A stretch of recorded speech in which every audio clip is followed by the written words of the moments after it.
This is the Evo75 by EvoWorks, and it might just be keyboard of 2025 so far. Its big brother, the Evo80, was hailed as endgame by a lot of people, but this is my first hands-on with the series, and wow. But before we get too deep into what makes it so good, let's crack open the box and see what you actually get with the Evo75. It comes in a hardshell carry case with a lot of accessories, starting with the user manual, followed by a braided cable, keycap and switch puller, 2.4 GHz dongle, spare gaskets, macOS keycaps, and some spare switches of choice. The board itself is protected by a dust cover, and this overall package comes in at $169.90. I've unboxed countless keyboards at this point, and when it comes in one of those proper hardshell carry cases, it straight away sets the tone and positions it as a premium product for me. Accessories aside, the first thing I really noticed when I picked it up was the case, coming in at around 2 kg. It's made of a really fine anodized aluminium, and I've got the basalt grey variant, but you've got 10 colours total, so I'm pretty sure you'll find one you like. The underside and side profiles have this really smooth curved shape to them that I think looks really good, but the top side has this raised ridge that I think not only contrasts with the soft design language on the underside, but gives the board less of a sophisticated premium feel. It's not really my personal cup of tea. That's pretty much where my nitpicks end though. The rest of the board feels premium with a mirrored back weight and some donut shaped rubber case feet. The typing experience for me falls within that sweet spot with a 19.3mm front height and an 8-degree typing angle.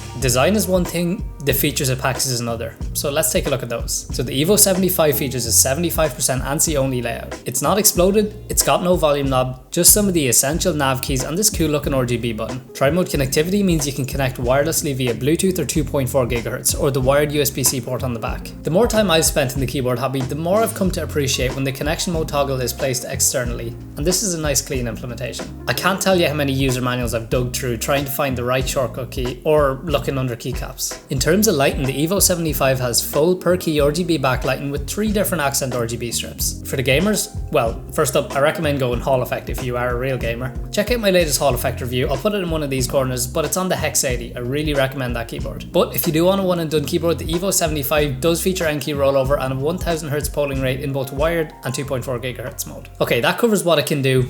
Now let's talk about how it feels. EvoWorks claim they've upgraded the keycaps to a 1.7mm 5-sided Daiso PBT set, and taking a look, they do look nice and thick for a stock inclusion. For switches, I've got the Rai switches, and I really like how EvoWorks clearly associates each switch option with the sound profile. I think this is a really underrated thing to do, so I actually hope more brands catch on. Like I said, I've got the Rai switches with a PP plate for a Toki configuration, but you can also choose the Amber switches with an F44 plate if you prefer a lighter, clackier sound profile. I can definitely say the overall sound profile of this configuration definitely leans Toki with that foamy sound most of us can appreciate. The Rai switches are 45 gram linears, which is right about, if not a touch heavy for my preference, but they feel really nice to type on. Alright, here's the sound test before we get into the software and internals.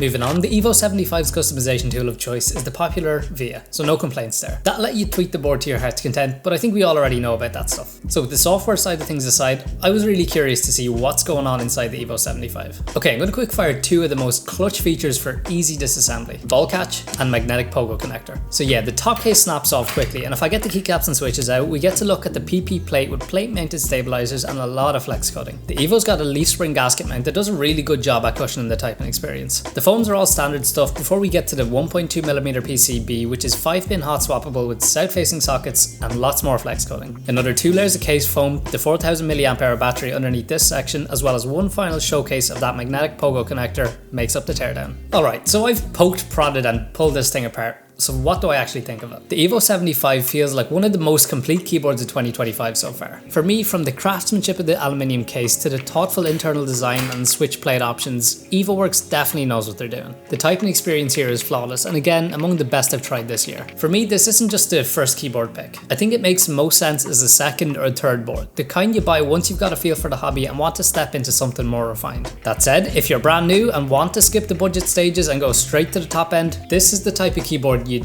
definitely won't regret buying. Price wise, it sits in that mid to high tier. Around $170 is not cheap, but the build, the feel, and the flexibility you get makes it a strong contender in today's market. So yeah, the Evo75 easily earns a spot on my desk. And if you're in the market for a premium daily driver, I can confidently recommend it. That's going to do it for my review of the Evo75. If you enjoyed the video, consider dropping a like, and if you'd like to see more content like this, consider subscribing. If you've got any thoughts on the Evo75, drop them in the comments, and as always, a massive thanks to EvoWorks for making this one possible.